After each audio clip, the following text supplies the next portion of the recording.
Ladies and gentlemen, it is my pleasure to present to you the recipient of the 2012 Bryden Alumni Award for Local Hero, Marc Wilchesky.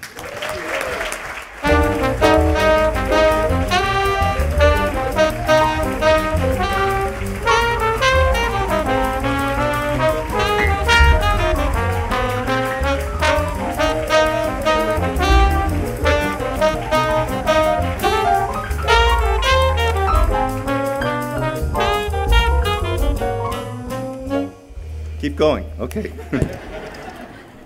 Well, it looks like this is True Confessions Night, starting with Chris.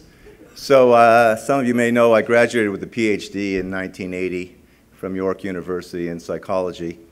But in intro psych at McGill University, I got a C. Oh, well. There's nothing more to that except that just keep going. Even if you get C's, it can lead to good things. So like the other two recipients before me, I'm truly honored to be among such great fellow Bryden Award winners, past and present, and to have my name associated with Bruce Bryden, who's an individual I've learned has contributed so much in so many ways to York University. And I also want to thank my colleagues, most of them are here, who nominated me, and the York University Alumni Association, in particular the Bryden Awards Committee, for selecting me as the recipient of this year's Local Hero Award. So I have another couple of confessions. I'm not Catholic, actually, but I do have some confessions to make. First of all, as any of you know, I'm sure there are plenty of days when you're on the job and we don't particularly feel like we are heroes. In fact, sometimes we feel quite the opposite. And it's really important on those occasions to have the support of someone to help you get through those situations and keep moving forward. So I'm going to embarrass my wife and just let her know that in my case, she's that person.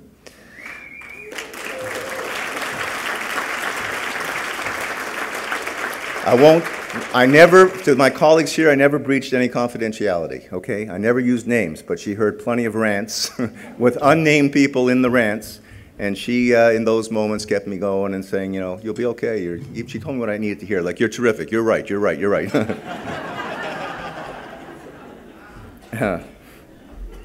The second confession I need to make is, although I'm really proud to get this Local Hero Award, I've been struggling with that term, local hero, ever since I was told I got this award.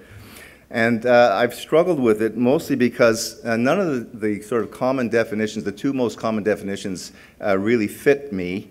The first one being a remarkably brave person who has shown great courage. Not so much. I don't think so. And the second one being a person with superhuman powers. So there's two big problems with that second one. The first problem is being called a superhero poses an immediate challenge with your staff, who then expect you to do superhero type things, which you can't do. So managing expectations is a big problem when you're called a superhero. And the second one, and trust me on this, the image of me in spandex tights and a cape is not a pretty picture. Trust me.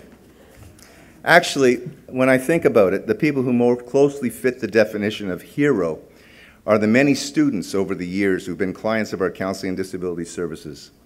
These students have persevered with their studies in the face of enormous challenges. They have had the courage to face obstacles to higher education head-on, and they've been able to overcome them through determination, creativity, and hard work in order to meet their academic goals. Many of those students have had to struggle with extraordinarily difficult life circumstances, and in many cases, they are students who've had to deal with the impact of various types of physical, mental health, and learning disabilities. As many of you know, York's institutional mission statement includes the Latin phrase tentanda via, the way must be tried. In fact, you heard some of this on the video, the reason I was initially hired was because my mentor, the late Professor Harold Minden, believed that a way had to be tried to support students with disabilities at York. And as a result, he secured a grant that allowed him to hire me to lead a program that would address the unique learning challenges of those students. York is a post-secondary institution with a history of trying new ways to improve access to post-secondary education for students from non-traditional backgrounds and to develop strategies to help those students be successful. I'm particularly proud of York's long-standing commitment to social justice and access to higher education. Okay, I'm going to tell you, I started back in 1985. I can't believe I'm saying that.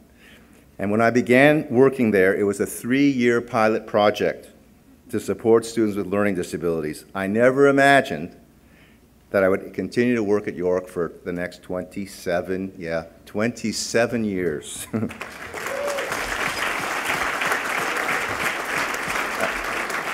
I think the moral of that story is if you stay long enough, you'll get an award. You have to stay long enough. Over the course of all those 27 years, I've been so fortunate to have been able to work with a team of highly dedicated and talented professionals in our counseling and disability services who have worked tirelessly with thousands of students with and without disabilities to help them achieve their goals. It's also been a privilege for me to collaborate with so many of our campus partners, many of them here tonight, who outside of counseling and disability services, all of whom care so deeply about the well-being of York students. These individuals are too numerous to name from so many different departments on campus, but all of them dedicated to helping students achieve academic and personal success, all of them truly worthy of the term local heroes. I believe that this year's Bryden Local Hero Award is an acknowledgement of the tremendous collective efforts of staff and students at York University who have worked together to overcome significant challenges and to achieve student success, and I gratefully accept this award on their behalf. Thank you.